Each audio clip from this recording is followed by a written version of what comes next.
Welcome to my channel. चला आज आपण बघणार आहोत वॉटर फिलिंग. वॉटर फिलिंग कशी करायची असते त्यातला आज आपण फक्त बेसिकचा भाग घेणार आहोत. उद्याच्याला आपण ॲडव्हान्स भाग घेणार आहोत. त्यासाठी लागणार आहे आपल्याला ही जरी थ्रेड, ही सीझर आणि ही नीडल. ही नीडल आहे 23 म्हणजेच 0.45. ही वॉटर फिलिंग करण्यासाठी एक सिक्रेट टिप पण मी तुम्हाला सांगणार आहे, तर व्हिडिओ तुम्ही शेवटपर्यंत बघा.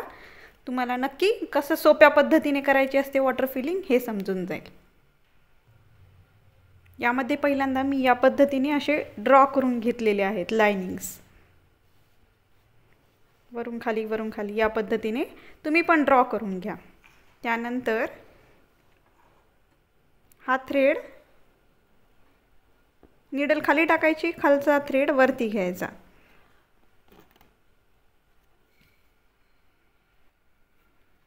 यामध्ये पहिल्यांदा नीडल खाली टाकून घेऊन दोरावरती काढला आणि एकदम छोटे छोटे असे चेन स्टिचिंग करून घ्यायची.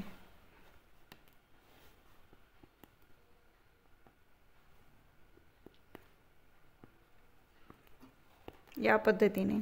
आणि ज्या डायरेक्शनमध्ये तुम्हाला शिवायचं आहे त्याच डायरेक्शनमध्ये नीडलचं टोक ठेवायचं.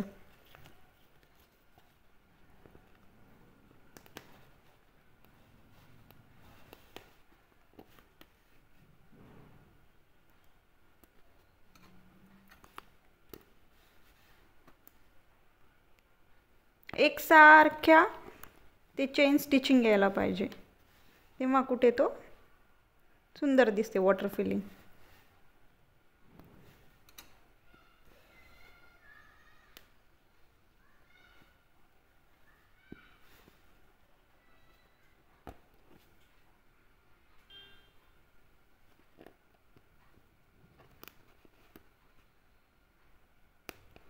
या पद्धतीने करायचं. एकदा खाली सुई टाकायची, खालचा दोरा त्यात टाकायचा, निडलला टर्न करायचं. दोरा ओढायचा नाही आणि कपड्यालाही ताण पडू द्यायचा नाही.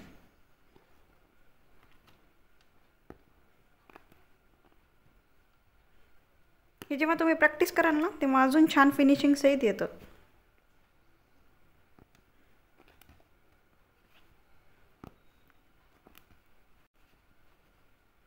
ज्या डायरेक्शनमध्ये शिवायचे त्या डायरेक्शनमध्ये सुईला फिरवत राहायचं. फक्त एकसारखे टाकी येऊ द्यायचे. अजून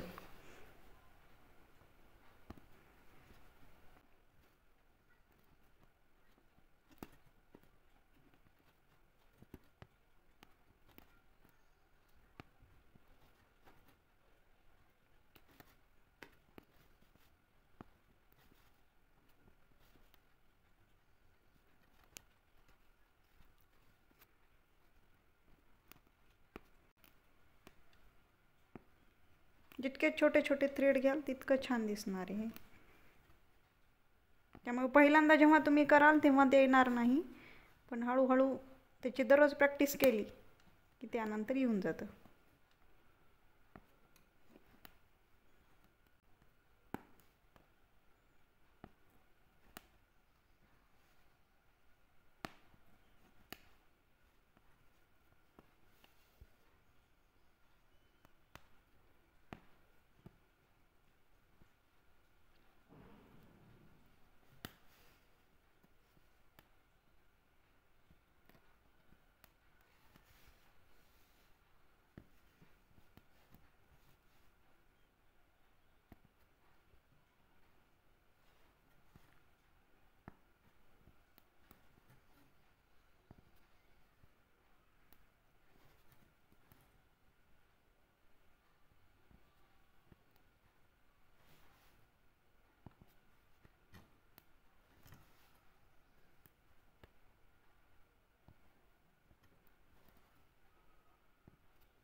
चला आता आपण दुसरं हे करून बघू.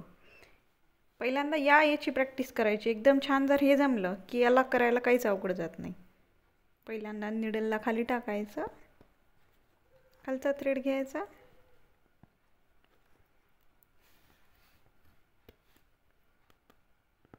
या पद्धतीने करायचं.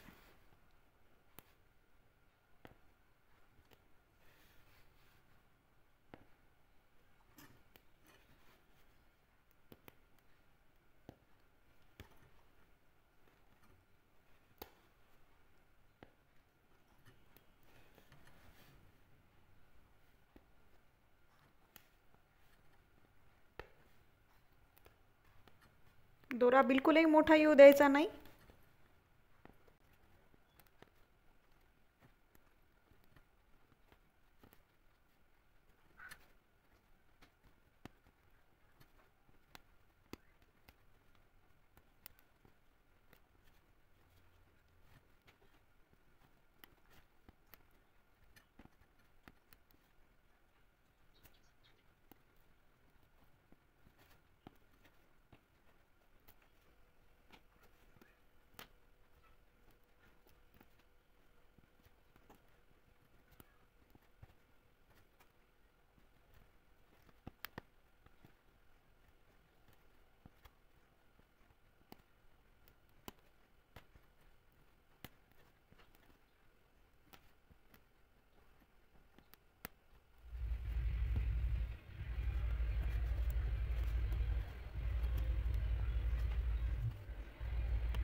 आता मी तुम्हाला सांगणार आहे एक सिक्रेट टिप.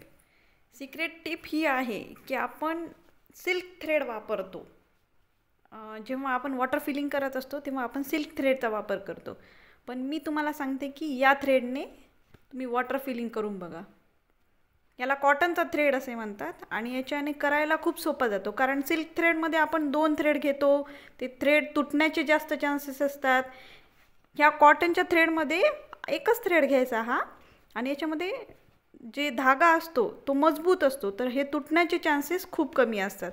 त्यामुळे तुम्ही तो सिल्क थ्रेड वापरण्याच्या ऐवजी हा कॉटन थ्रेड वापरू शकतात.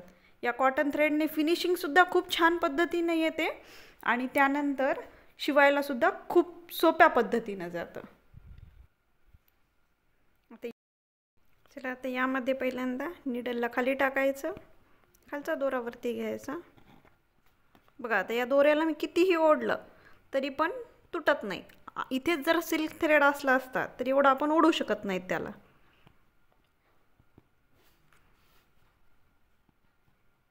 आणि या कॉटन थ्रेडमध्ये पण तुम्हाला वेगवेगळ्या कलरमध्ये वेगवेगळे कलर्स अवेलेबल तुम्हाला भेटून जातात.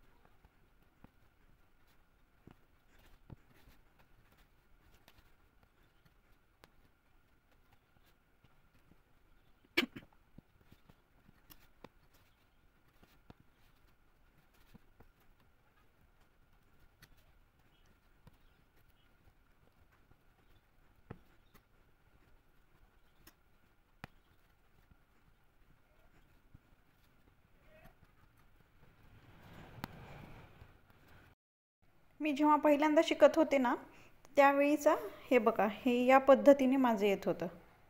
माझाही असा दोरा ओढला जात होता, हे कपडा ओढला जात होता, त्यामुळे फिनिशिंग एवढी छान दिसतच नव्हती. हा कपडा असा श्रुंक झाल्यासारखा दिसत होता, पूर्णपणे डॅमेज झाल्यासारखा. आणि तेच आता फिनिशिंग छान यायल्याच्या नंतरचा हा. त्याच्यामुळे तुम्ही दररोज प्रॅक्टिस करत राहा, तुम्हालाही येऊन जाईल. Thank you for watching.